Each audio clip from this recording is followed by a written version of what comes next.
Liebe Kolleginnen und Kollegen, heuer freuen wir uns wieder auf ein Weihnachten ohne Einschränkungen, mit vorweihnachtlichen Aktivitäten, wo wir unsere Traditionen pflegen und Zeit mit unseren Lieben verbringen können. Wir haben dieses Jahr wieder viel geschafft und so manche Herausforderung gemeistert. Wer hätte gedacht, dass wir nach einer Pandemie nun auch noch einen Krieg in Europa erleben müssen? Ihre Hilfsbereitschaft war sehr groß. Viele Aktionen wurden privat und in unseren Häusern gestartet. Die Empathie und das soziale Bewusstsein, das sie alle auszeichnet, war hier deutlich zu spüren. Viel Unterstützung haben wir auch für die Waisenkinder und ihre Betreuerinnen aus der Ukraine bekommen, die wir in unserem Haus in Neuderberg in Österreich unterbringen konnten. Sie haben dort eine sichere Bleibe, solange sie es brauchen. Die Einflüsse der Teuerung, die Energiekrise und der Personalmangel machen sich auch bei uns im Unternehmen bemerkbar. Wir begegnen diesen Herausforderungen mit Mut und Zuversicht.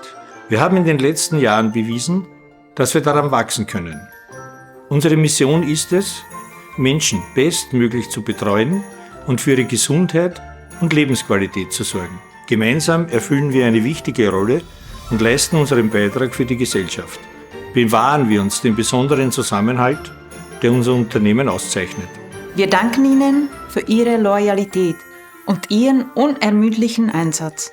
Wir versprechen Ihnen, dass wir alles dazu tun, die Rahmenbedingungen so zu gestalten, damit Sie Ihre Arbeit weiterhin so gut machen können und wir gemeinsam die Zukunft meistern.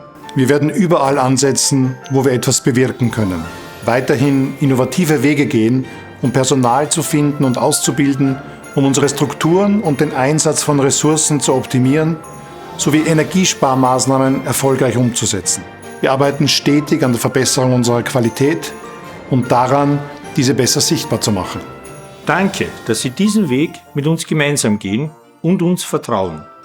Wir bauen auf Sie und Sie können auf uns bauen.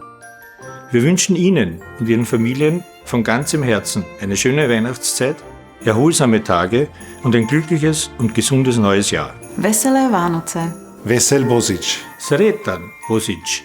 Schöne Weihnachten. Frohe Weihnachten.